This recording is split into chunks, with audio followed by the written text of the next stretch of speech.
Señor ministro, estamos aquí para poder conversar sobre el problema de la educación, que es el elemento, el sector más importante para que un país pueda, por lo menos, aspirar a tener crecimiento y, si es con calidad, va a lograr su desarrollo.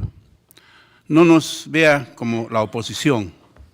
Queremos conversar y no es bueno tampoco cerrar los ojos y ni los oídos. Lamentablemente, de acuerdo a la información que se le ha presentado, vemos que sus asesores, sus técnicos lo engañan, no le están informando como es. Para empezar, en la página 5, en este gráfico, le muestran que para el 2016 habría una inversión de 3.443 millones de soles. Si nosotros revisamos la página de transparencia del Ministerio de Economía y Finanzas, efectivamente encontramos casi ese monto en el PIA, ¿no? O sea, en el presupuesto, ¿no? Inicial, ¿no es cierto?, de apertura. Pero ¿qué sucede? Al costado está el PIN, el presupuesto institucional modificado, que ya no habla de los 3.400 millones, sino habla solamente de 1.928 millones. ¿Qué pasó con los más de 1.000 millones o 1.400 millones? ¿Qué pasó? Primer problema. Entonces, cuando usted nos muestra esto, es muy optimista, está creciendo la inversión, pero con los mismos datos del Ministerio de Economía y Finanzas al 29 de agosto, con fecha, encontramos esa brecha muy grande. Aparte de eso, encontramos que a esta fecha solamente se tiene comprometido 1.000 millones y que a la fecha no está comprometido más de 900 millones. Ya estamos hablando de 2.000 millones, ya no de los 3.400. Entonces, ¿a qué llegamos?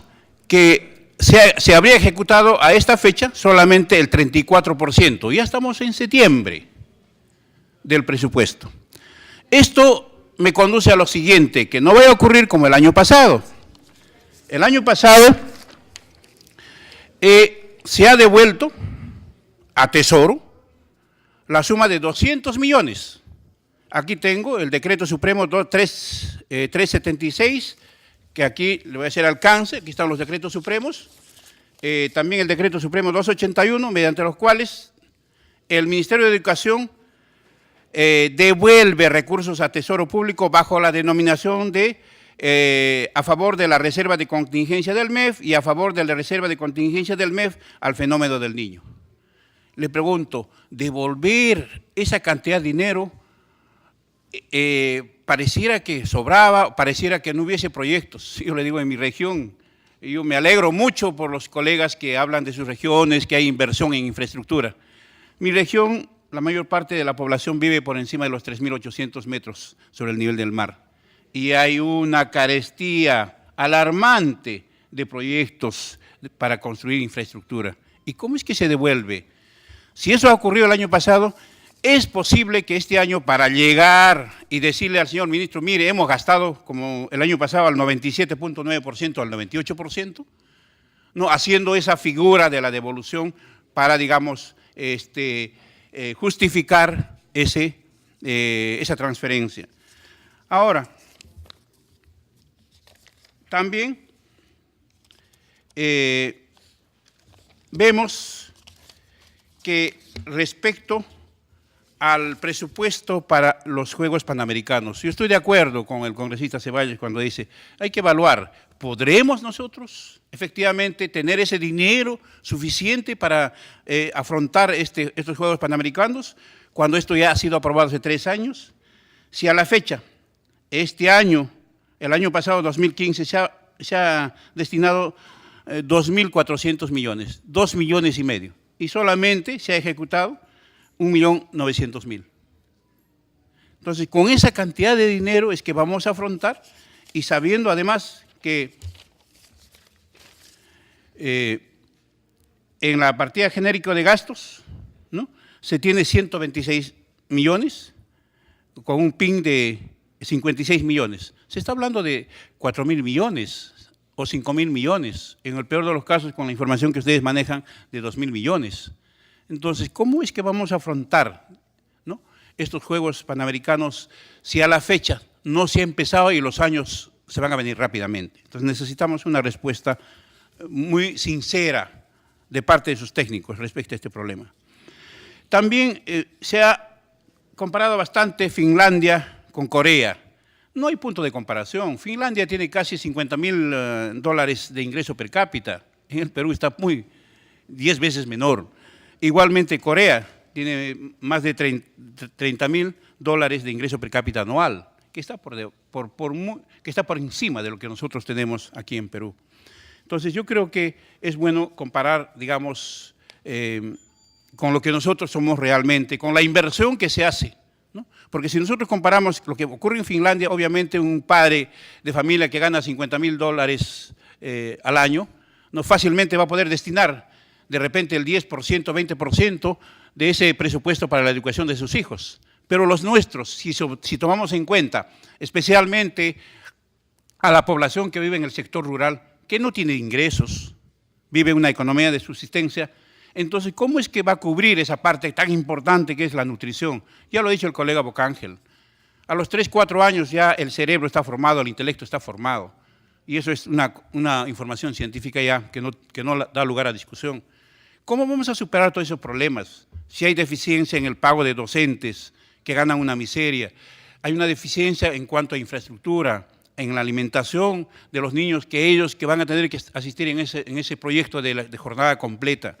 Entonces yo creo que aquí tenemos que sincerar, y si queremos realmente superar y que estas cifras sean reales, hay que ponerse a trabajar y que esos técnicos no le estén maquillando la información. También hemos recibido estos últimos días una petición, y me parece que han estado afuera inclusive, de padres de familia que están pidiendo, y aquí varios colegas también han sostenido, que se tenga que modificar esa limitante que hay para que puedan empezar el primer grado de educación básica regular con 6 años al 31 de marzo. Ustedes han emitido una norma, no es una ley, y usted lo puede modificar, señor ministro. Ya le he pasado un oficio, porque en estos últimos años han estado ustedes modificando conforme, digamos, ha venido ocurriendo las circunstancias. Yo le pediría, porque es un clamor de toda la población que se ve afectado por esta medida, que den una medida hasta julio, al 31 de julio, y que sea permanente, y no estén al año nuevamente evaluando, haciendo las modificaciones. Referente a los sueldos y salarios, infraestructura, alimentación, ya los colegas han reiterado varias veces, y creo que son los asuntos centrales que hay que atender. También tenemos que los docentes contratados del magisterio, para ser contratados se le ha estado reiteradas veces tomando exámenes de evaluación, un examen escrito, documentación, para al siguiente año volver a hacer lo mismo y al siguiente año volver a hacer lo mismo. ¿Qué impide que estos docentes que tantas veces se han presentado a los concursos puedan ser nombrados? Yo creo que está en sus manos, porque uno de los primeros incentivos para que un docente pueda tener un mejor desempeño, aun cuando sus sueldos sean míseros, es darle una estabilidad. Porque ¿qué pasa con ese docente contratado? Llega abril, no tiene plaza, llega mayo, no tiene plaza, y finalmente está empezando clases posiblemente en junio, y el estudiante ya se atrasó 2, 3 meses, y hay que poner una solución definitiva a esto, señor ministro, por su intermedio del señor presidente. Respecto a la situación universitaria, el que habla tiene más de 30 años de docente de aula en una universidad pública. Yo concuerdo con los colegas, pero tampoco que a nombre de la corrupción se tenga que, digamos, inventar fantasmas. Nosotros no vamos a defender ningún acto de corrupción, de ninguna manera, y en una universidad pública con mayor razón. Pero, sin embargo, aquí hemos visto cómo usted ha presentado mejor universidad, porque el docente tiene que tener maestría, el docente tiene que tener capacitación, 5 años de experiencia. ¿Y cuánto se le paga? 1.020 soles a un profesor contratado a tiempo completo. Y un profesor contratado a tiempo parcial gana un equivalente a 8 soles hora efectiva dictada. Eso es real, señor ministro, no estamos exagerando, porque conozco el que habla así el rector y se ve atado, digamos, con esa restricción. Y luego se habla de que debe haber investigación. Se dice muy alegremente, ¿debe haber investigación? Obviamente debe haber investigación de la ciencia, pero ¿qué investigación va a haber si no se asigna un sol para investigación? ¿Con qué presupuesto van a hacer el trabajo de investigación los docentes y sus estudiantes? No hay. Estamos pidiendo peras al olmo, y si hay investigación, son trabajos aislados. Y entonces esto tiene que ser una política de su cartera. No voy a hablar de SUNEDU en esta oportunidad. Sin embargo, cuando se da la nueva ley universitaria, en una de las transitorias aparecen 12 universidades, las más antiguas, que van a ser beneficiados con un experimento, y luego aparece también una norma con 240 millones para que puedan mejorar su situación académica. Y yo pregunto, porque yo particularmente me aproximé, creo que fue a inicios del año 2015, lamentablemente ni en SUNEDU ni los funcionarios de educación sabían de qué se trataba. Son 240 millones que jamás, que yo sepa hasta la fecha, se ha ejecutado. Y eso estaba en la ley, está en la ley. Entonces yo creo que eso ya va sumando con el dinero que van devolviendo, dinero que no se está ejecutando, obviamente eso no aparece en su presupuesto, ¿no? Entonces eso tiene que ser, digamos, remediado. También hemos visto que, y también esto lo ha expresado el señor presidente de la República, Pedro Pablo Kuczynski, en su mensaje el día 28 de julio, que necesitamos las universidades acreditadas. Estamos totalmente de acuerdo. Pero debo indicarle, señor ministro, señor presidente por su intermedio, que un proceso de acreditación no es que hoy día presento mi solicitud y quiero ser acreditado. Eso ha tomado, yo le digo como maestro universitario, nos ha tomado a muchas carreras 4 a 5 años. ¿Por qué? Porque hay que levantar las observaciones de algo casi de 100 estándares, vamos a decirlo, de 100 requisitos que tienen que cumplir estas carreras profesionales para poder ser acreditadas. Pero ¿qué ocurre ahora en CINEACE? Ellos cierran al 31 o al 30 de mayo, al 29 de mayo de este año, el proceso de acreditación. Entonces va en contraposición a lo que el presidente de la República dice y a lo que el señor ministro dice. Específicamente, en la Universidad Nacional del Altiplano, están tocando las puertas de CINEACE, 3 carreras profesionales, aquí están los 3 decanos de la Universidad Nacional del Altiplano, ha estado el señor rector, la Facultad de Biología, la Facultad de Trabajo Social, la Facultad de Ingeniería Agrícola, ya cumpliendo sus casi 100 estándares, levantando las observaciones, y CINEACE cierra la puerta. Si ustedes no pueden, le vamos a hacer llegar mañana la petición que ha sido rebotada, rechazada varias veces por CINEACE, para que su despacho ordene a quien corresponda que continúe este proceso. Como recalco, el proceso ha sido de 3, 4, hasta 5 años. No es una situación que se les ocurrió hoy día y mañana se cerró el plazo y ya no puede acreditarse. Entonces, yo creo que por el simple hecho ya de un proceso que ha empezado, no se puede detener a última hora.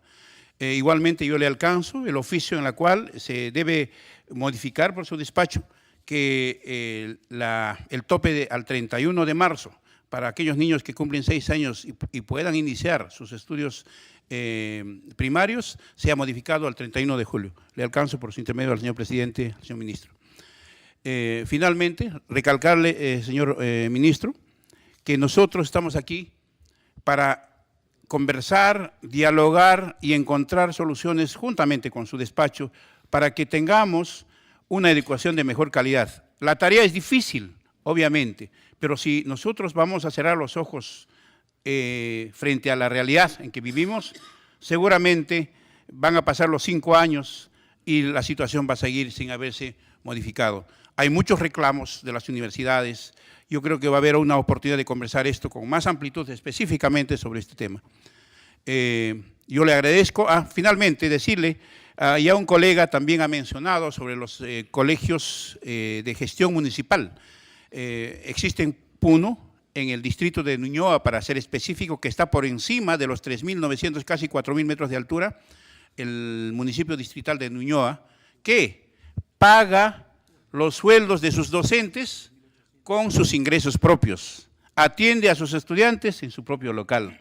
Miren, habiendo tantas necesidades, estamos devolviendo, digamos, dinero, así no me parece, digamos, correcto.